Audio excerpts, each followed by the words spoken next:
bamunonya bangi nene talabika bamukubira simu takwata. Omukazi yakubidde ndulu ku poliisi ekwata omusajja gwalumiriza okumufunyisa olubuto ate n'atamuwa buyambe.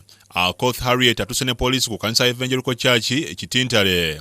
Sam Kingi gwalumiriza okumufunyisa olubuto gy'asabira era nga mukubi wannanga ekintu ekitatanganyiza okusaba okubadde kugenda mu maaso.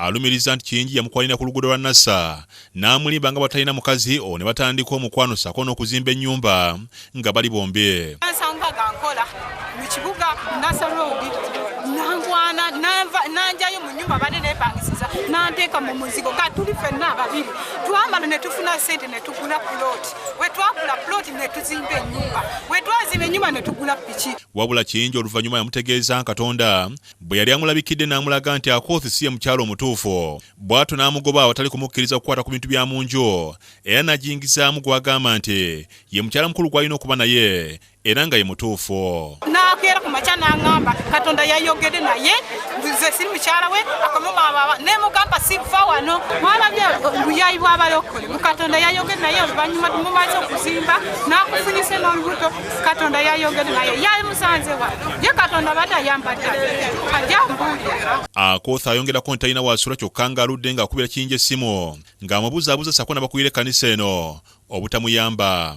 Kingi mu kanisa tasangiddwamu era nga poliisi eviiriddemu awo oluvannyuma lw'okugitegeeza nti yagenze Masaka kubuulira njire.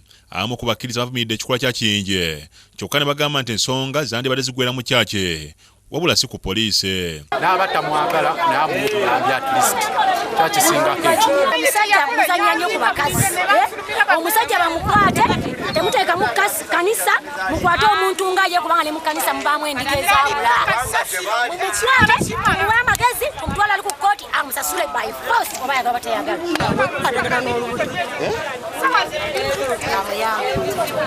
Bukedde TV etuseekewala ennyumba ya Kingi Akoth gy'agamba nti baagizimba bonna nga kusangiddwako kufulo era nga balirwana boogedde ku nsonga eno. Twewunyiza nnyo kati nga bano abantu abagamba nti balokole okugamba nti Yesu yabalabikira ne bagoba omukyalo ono mu nnyumba. Tujja omulabawo naye emyezi ebiri oba esatu emaze nga simulabawo okubuuza ate waneba kyekikuddewo. Ono era atongeddeyo n'atulambuza ekifuluko wagamba nti wasula oluvannyuma lwa Kingi okumwefuulira. Abasajja abasuula abakyala nga mbadde mumaze bawa embuto muwayisa bubi nnyo. Adrian Bwani Kabale yakusakidde eggulo lino ku lwa Bukedde TV.